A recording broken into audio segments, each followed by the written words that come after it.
हमारे भारत के ऐसे नाम जिनको पूरा विश्व जानता है और जिन्होंने अपने अभिनय से, अपने संगीत के माध्यम से, जिनके गला में स्वयं माँ सरस्वती का वास रहता है, हम सबके चहेते पावर स्टार पवन सिंह जी जो हम लोग के बीच आज अयोध्या में आए। आपने रामलला सरकार का दिव्य दर्शन किया, हनुमानगढ़ी का दर्शन किया, संतों से आशीर्वाद लिया। हम तो यही कहते हैं कि ये वह स्थल है, वह भूमि है मर्यादा पुरुषोत्तम भगवान राम की, जो सदियों से पूरे विश्व को एक आईना दिखाने का काम किया है।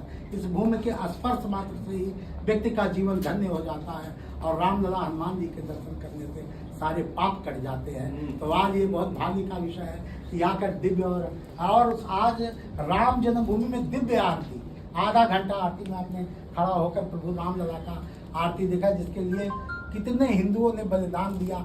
और उस सुनहरे पल का आज आपने रामलला को उनकी गद्दी पर विराजमान होकर देखकर और आरती किया, बड़ा आनंद आया और संतों की तरफ से आपको बहुत सारा। मैं बस इतना ही बोलूंगा कि आज जीवन धन्य हो गया। वाह,